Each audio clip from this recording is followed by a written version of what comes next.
Em entrevista coletiva na manhã desta terça-feira, o presidente Luiz Inácio Lula da Silva saiu em defesa de seus ministros Fernando Haddad e Marina Silva e também deu sinais que será candidato à reeleição no próximo ano. O ministro da Fazenda, Fernando Haddad, tem sido cobrado para anunciar o conjunto de medidas para compensar o aumento das alíquotas de IOF e solucionar o déficit das contas públicas. Na última quinta-feira, o presidente da Câmara, Hugo Mota, relatou ter combinado com Haddad e o presidente do Senado, Davi Alcolumbre, que a equipe econômica teria 10 dias para formular um plano alternativo à elevação do imposto. Na coletiva, Lula comentou a pressão da Câmara ao longo da última semana para que o governo recue ou apresente uma alternativa ao aumento do IOF anunciado pela Fazenda, assim como as sinalizações de deputados, em especial da oposição, de querer derrubar a medida. Olha, eu acho que o Ministério da Fazenda está tentando fazer um reparo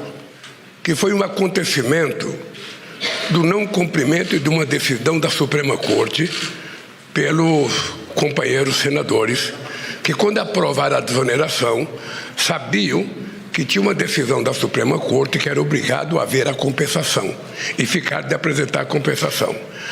O Haddad, no afã de dar uma resposta logo à sociedade, apresentou uma proposta que ele elaborou na Fazenda. Ora, se houve uma reação de que tem outras possibilidades, nós estamos discutindo essas outras possibilidades.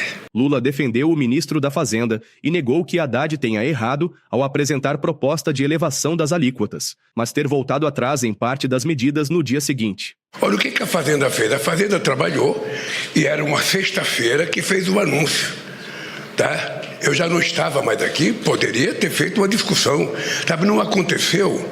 Porque era uma sexta-feira e eles queriam anunciar rápido isso, para dar tranquilidade à sociedade brasileira. Eu não acho que isso tenha sido erro, não. Eu acho que foi um momento político, sabe? Em nenhum momento, o companheiro Haddad teve qualquer problema de rediscutir o assunto. Em nenhum momento. A apresentação do UF foi o que eles tinham pensado naquele instante. Sabe? Aí se aparece alguém com ideia melhor e ele topa discutir, vamos discutir. É isso que a gente tem que fazer. Essa discussão que eu acho que a gente tem que fazer com as lideranças é porque nós precisamos dar um voto e um crédito aos nossos líderes. Ninguém pode ser líder do governo e o governo mandar alguma coisa para lá sem conversar com eles. Essa é uma prática política que nós temos que aprender a fazer. O presidente revelou detalhes do almoço que teria com o ministro Haddad e lideranças do Congresso para discutir a proposta. Só para vocês saberem, não é segredo para ninguém, a 1h vai ter um almoço na minha casa com todas as pessoas que estão participando dessa discussão para a gente saber se o acordo está feito ou não, para anunciar o que vai fazer a compensação, sabe, que o Brasil precisa ter para colocar a nossa contas fiscais em ordem. É isso que vai acontecer. Estamos discutindo com o Senado, com a Câmara. Eu sou favorável que antes da gente mandar qualquer medida para o Congresso Nacional, é importante que vocês saibam, eu sou favorável que não tem segredo. Antes de qualquer medida que a gente mande para o Congresso Nacional, nós temos que reunir aqui, sabe, as pessoas que são parceiros disso. O presidente do Senado, o presidente da Câmara, os líderes dos partidos, são 12 líderes, sabe, que têm influência nas decisões, então por que não discutir com eles?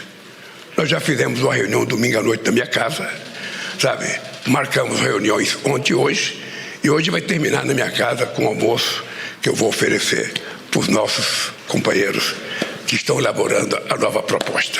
Lula voltou a defender a necessidade de rediscutir as desonerações e incentivos fiscais hoje vigentes, para saber quais são eficazes ou realmente necessários. Como eu vou conversar com o Hugo Mota daqui 1h, vou esperar ele me dizer.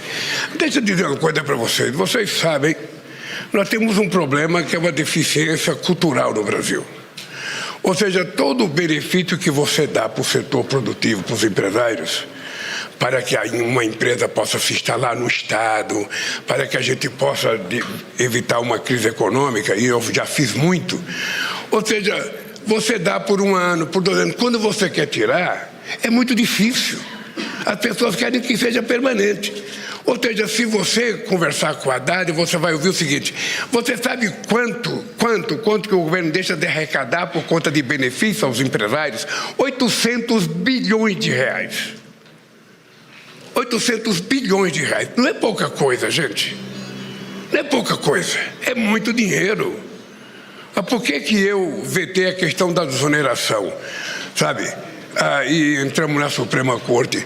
Porque você desonerou para a parte mais rica da sociedade e não gerou um emprego. Não gerou emprego, não gerou uma estabilidade para nenhum trabalhador. Ou seja, você beneficia quem pode para prejudicar quem não pode. Agora o governo fica se matando para cortar 30 bilhões no orçamento e esse dinheiro poderia ser retirado da desoneração. Poderia ser tirado desses 800 bilhões. Acontece que as pessoas acham que é um direito adquirido. Eu estou recebendo, por favor, não mexa mais comigo. Não mexa. Isso agora é fixo. Não pode ser assim. Lula depositou confiança no trabalho de Haddad e defendeu as mudanças em curso no Ministério da Fazenda para dar mais justiça social ao país. Deixa eu te falar uma coisa para vocês, com muita sinceridade. Nós, em algum momento, vamos ter que sentar, sabe, não com o governo, sentar com a sociedade brasileira e definir um pouco que tipo de país a gente quer construir para o futuro. Porque do jeito que as coisas vão, é quase impossível você fazer as políticas que tem que fazer para melhorar a qualidade de vida das pessoas que estão ainda deserdadas nesse país. As pessoas de baixo. O que o velho Otávio Frias chamava o andar de baixo. Ele falava: Lula, você não vai chegar no andar de cima porque eles não vão deixar. Eu cheguei. Mas eu não quero sozinho ter chegado no andar de cima, eu quero trazer o povo para o andar de cima. Ele tem direito. Então o que nós temos é discutir com muita leveza, com muita seriedade, sabe? Uma coisa, você veja o seguinte: as pessoas que ganham mais de 1 milhão por ano estão preocupadas porque a gente está isentando as pessoas que ganham até 5 mil reais por mês e vai ter que cobrar de quem ganha mais de 1 milhão por mês. E eles vão pagar uma quantia 10%.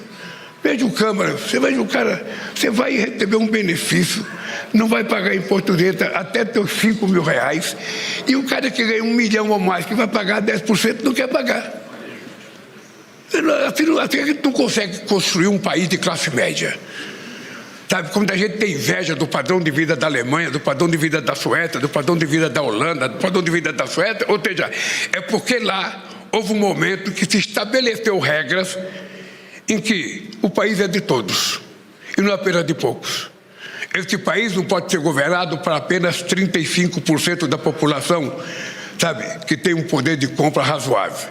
Esse país tem que ser governado para todos. E o meu papel é fazer com que os de baixo consigam subir e viver decentemente como todos nós queremos viver. Lula também saiu em defesa da ministra Marina Silva, do Ministério de Meio Ambiente e Mudança do Clima, que foi atacada em audiência pública no Senado Federal. Primeiro, a companheira Marina Silva é uma companheira da mais extraordinária lealdade ao governo. É uma companheira que eu tenho 100% de confiança nela. É uma companheira que eu tenho certeza que tem 100% de confiança em mim. É uma companheira que tudo que ela faz, ela se propõe a discutir comigo, tudo. Quando terminou as agressões a ela no Senado, eu recebi um vídeo e eu liguei para ela, dando os parabéns por ela ter se retirado pelas ofensas que fizeram e pela grandeza da atitude dela. Segundo o presidente Lula, o processo licitatório para a exploração de petróleo na foz do Rio Amazonas é um processo complexo e por isso é normal haver demora. A segunda coisa com relação à demora, às vezes, e você há de convir que é normal que haja demora. Se você fosse ministro do Transporte, quando você tem o compromisso de fazer uma quantidade de obras e um dos fatores que está atrasando é a questão do IBAMA, obviamente que o ministro do Transporte fica discutindo com o IBAMA. Se é uma hidrelétrica, também o ministro vai ficar discutindo com o IBAMA. Nem se discute com a ministra no primeiro momento. nem se discute com a ministra, ou seja, você discute qual é. Nós reconhecemos que muitas vezes o IBAMA, só para você ter ideia, quando eu votei em janeiro de 2023, o IBAMA tinha 700 funcionários a menos do que tinha quando eu saí em 2010. 15 anos depois. Então, obviamente que, sabe, nós sabemos que muitas vezes a morosidade do IBAMA não é nem má fé. Muitas vezes é a falta da quantidade de especialistas e muitas vezes é a exigência, sabe, da capacitação técnica que as pessoas precisam para fazer as coisas. Se você não tem todas as pessoas que você precisa, demora mais. Eu, sinceramente, veja, muitas vezes não sou chamado a esse debate porque as coisas ficam entre os ministros do meio ambiente, o ministro, sabe, da área. Mas a Marina é uma pessoa extraordinária e ela tem tudo. Não há coisa que a Marina faça que ela não venha discutir comigo.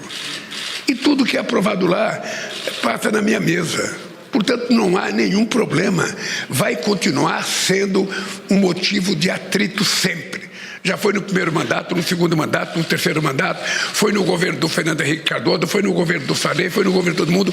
Sempre haverá atrito, divergências entre as pessoas que concedem e as pessoas que têm que querem receber. Isso vale para crédito bancário, vale para liberação de orçamento, isso vale para qualquer área do governo. Tem problema, porque se o IBAMA der uma autorização precipitada, quem vai para cima dele é o Ministério Público. Sabe? Então eles também têm preocupação, eles também têm muita responsabilidade. E é por isso que muitas vezes eles são muito exigentes. O que nós precisamos é ter paciência de que nada deixa de ser resolvido sentado numa mesa de negociação conversando. E é isso que nós fazemos.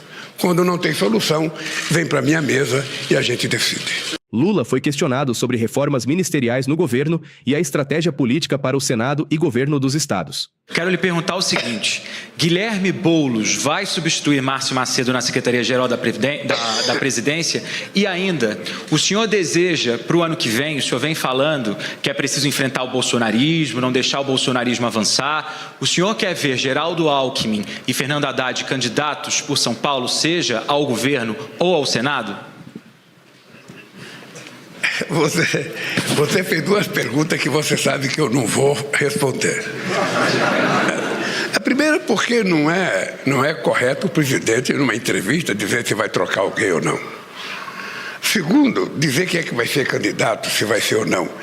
Vai ter um momento em que a gente vai parar para discutir política. Por enquanto, eu estou naquela fase de anunciar mais 3 programas sociais nesse país. Vou fazer uma reunião ministerial, vou discutir com os outros partidos, inclusive com todos os partidos de oposição que têm ministros dentro do governo, para que a gente possa fazer uma decisão política nesse país. A questão da troca de ministro é uma coisa pessoal minha. Eu tiro quando for necessário tirar e ponho quando for necessário pôr. Tá? Então, quando eu fizer isso, você vai ficar sabendo. Se você deixar seu telefone por lá, você será o primeiro a ficar sabendo se vai haver mudança ou não. O senhor está satisfeito com o trabalho do ministro Márcio Macedo? Veja, eu estou satisfeito com o trabalho de todo mundo. Todo mundo que está aqui foi escolhido por mim. Então eu estou satisfeito. Na hora que eu não estiver satisfeito, eu troco. O petista falou sobre as eleições do próximo ano e as trocas de ministérios. Agora, você tá lembrado que está chegando um mês em que todo mundo vai me procurar e vai dizer: presidente, eu não queria, eu gosto do senhor, mas as bases estão exigindo, presidente, eu tenho que ser candidato. Um vai ser candidato a deputado, outro vai ser candidato a senador, outro vai ser candidato a governador do estado. E eu, humildemente, vou aceitar, sabe, o discurso deles e eles vão sair para ser candidato. O que eu acho bom. Mas eu estou muito tranquilo com o governo, estou muito tranquilo. Eu sinceramente acho que as pessoas estão cumprindo exatamente aquilo que foi decidido que eles cumprissem. Um com mais rapidez, outros com menos rapidez, mas nós temos que respeitar também o comportamento humano é de cada um. Nem todo mundo é igual, nem todo mundo se age de forma igual, mas o resultado que me importa é o seguinte: é que todos os dados, todos, sem nenhuma distinção, são amplamente favoráveis ao nosso governo, amplamente favoráveis. A minha tranquilidade é essa. Foi para isso que eu concorri às eleições, foi para isso que eu fui eleito, e o que me interessa é entregar para o povo aquilo que eu prometi. Lula já dá sinais que será candidato à reeleição no próximo ano. Se eu chegar no final do ano que vem e não ter entregue, o povo, sabe, tem o direito de dizer o seguinte: cara, tchau e benção. Tá? É assim que o povo faz. Por isso que a democracia é importante. Porque tem alternância de poder. O povo põe, o povo tira. O povo põe, o povo tira. O que não dá para fazer a sacanagem que fizeram com a Dilma. O povo pôs e a elite tirou. É isso. A medida que nós fizemos do imposto de renda é para fazer justiça nesse país. Eu tenho certeza que o Congresso Nacional vai aprovar, porque é necessário que a gente consiga desobstruir a possibilidade de viver melhor, de consumir melhor. A política do pé de meia, a política universitária que estamos fazendo, a política de tentar até 2030 só fazer com que 80% das crianças se alfabetizem até o segundo ano de escolaridade. O nosso compromisso de tentar estabelecer a maior quantidade possível de escola de tempo integral para que a gente possa definitivamente resolver o problema educacional no país é uma coisa que nós estamos comprometidos, estamos vendo acontecer e vai acontecer cada vez mais. Vocês sabem que nós anunciamos mais 102 institutos federais novos, porque nós sabemos que a mão de obra qualificada é uma necessidade para esse país. Nós já tivemos aqui o governo que dizia que não se preocupava com a economia era com o ministro da Economia, a agricultura era com o ministro da Agricultura, trabalho era com o ministro do Trabalho. Eu me incomodo com tudo. Eu olho tudo, eu tento discutir tudo, porque tudo, muitas vezes tem sucesso, não vem para a mesa da presidência, mas quando tem um fracasso, termina na mesa da presidência para a gente tentar resolver.